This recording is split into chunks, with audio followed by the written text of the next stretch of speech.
السلام عليكم، اهلا بيكم. يا رب تكونوا بخير وفي احسن حال. اكيد في كتير مننا امهات نفسهم يعملوا لاولادهم تورته بصورته الشخصيه، وكمان تكون الصوره الغذائيه القابله للاكل. النهارده هنعمل مع بعض التورتايه دي بسهوله جدا. هقول لكم على اي اساس بنختار مقاس الصوره، بنتعامل معاها ازاي، وبنطبعها فين. كمان بقى احنا هنعمل مع بعض نوعين كده من الكريمه، طعمهم بصراحه خيال، مناسب جدا لجو الصيف والحر اللي احنا فيه ده. يلا بقى نسمي الله ونبدا مع بعض الفيديو. انا النهارده استخدمت الصينيه الوسط بتاع طقم الصواني المستطيل، اللي مقاسها تقريبا 22 سنتي في 28 سنتي. بشتغل بالسبونش البيتي. استخدمت ربع كيلو من الدقيق، عليهم 200 جرام من السكر، كيس من البيكنج باودر، 6 بيضات، فانيليا، معلقه كبيره من محسن الجل، وربع كوبايه من الميه المتلجه. كل ده حطيته مع بعضه كده في العجان لمدة 10 دقايق لحد الحجم ما تضاعف.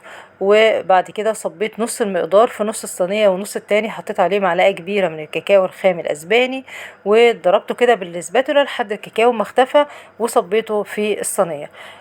لو مش هتقدري توازني المقدار وانت بتصبيه، تقدري تقسمي المقدار من البداية خالص وتضربيه على مرتين، مرة فانيليا ومرة شوكولاتة. طب انا عملت كده ليه بقى؟ علشان اطلع تورتايه نص شوكولاتة ونص فانيليا في صينية واحدة بنفس الشكل كده، ودي كانت النتيجة روعة وفي منتهى الجمال. مهم جدا بقى اول ما نبدأ نوزن المقدار نشغل الفرن بتاعنا، ولما نيجي ندخل الصينية نبدأ بقى نهدي الفرن. انا هديت الفرن وقعدت الصينية بتاعتي في الفرن لمدة تقريبا 55 دقيقة.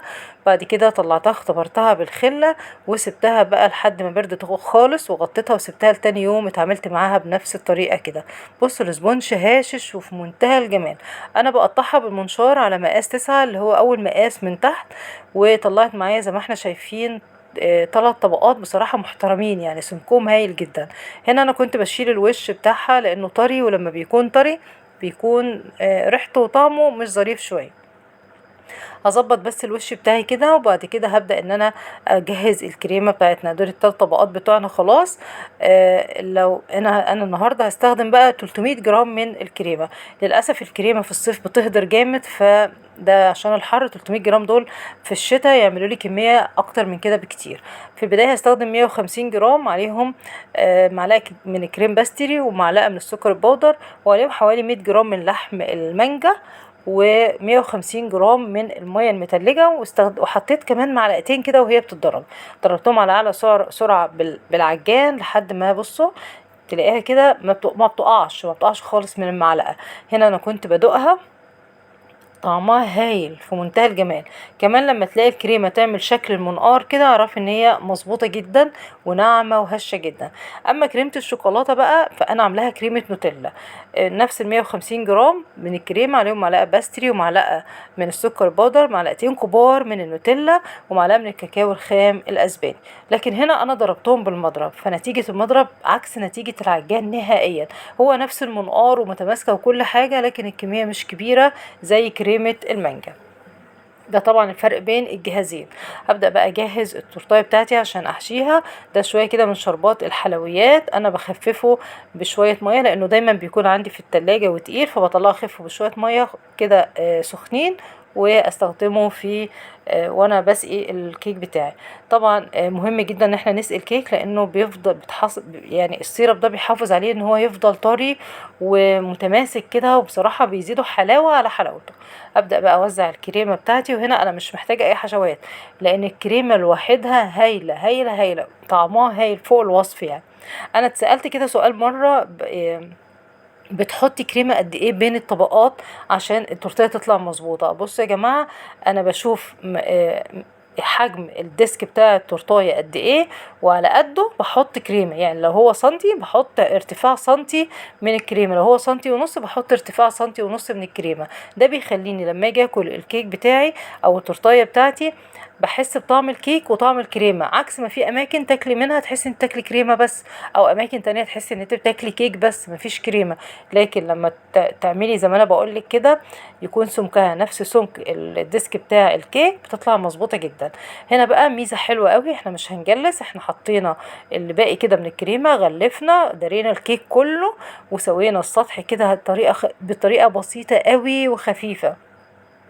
مش تجليس بقى وكده زي ما بنقعد ساعات ونساوي ونعمل سكرابر لا والاسباتولا لا خالص، احنا بس مجرد ان احنا نداري الكيك بتاعنا وهنستخدم ورق الفاكيوم.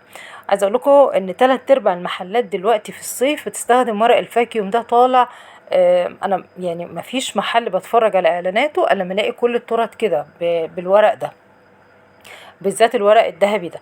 الورق الفاكيوم موجود في كل محلات مستلزمات الحلواني، اللون ده والشفاف والوان تانية كتير جدا، والمقاس ده وفي مقاس اصغر من ده على طول نصه بالظبط.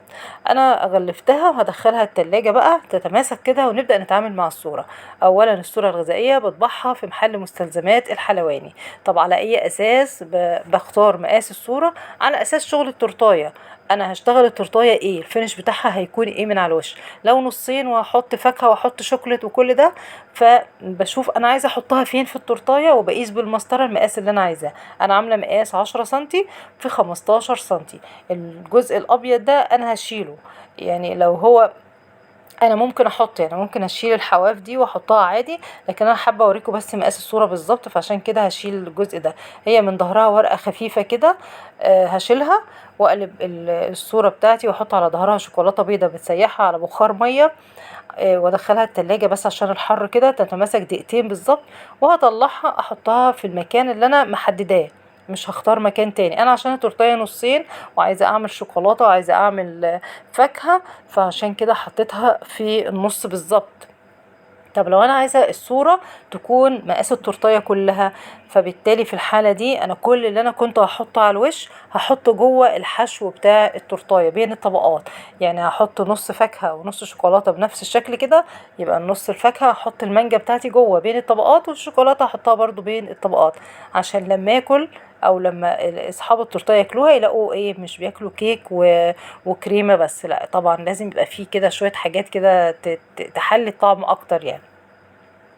تمام، اتعاملنا مع الصورة. عايزة اقول لكم مهم جدا جدا الشوكولاتة اللي بنحطها على الظهر، لو حطيتي الصورة منها للكريمة الصورة هتبوش كده، بصوا هتكرمش وتلاقي الشخص ده بقى زومبي كده، شكلها تبقى سيء جدا.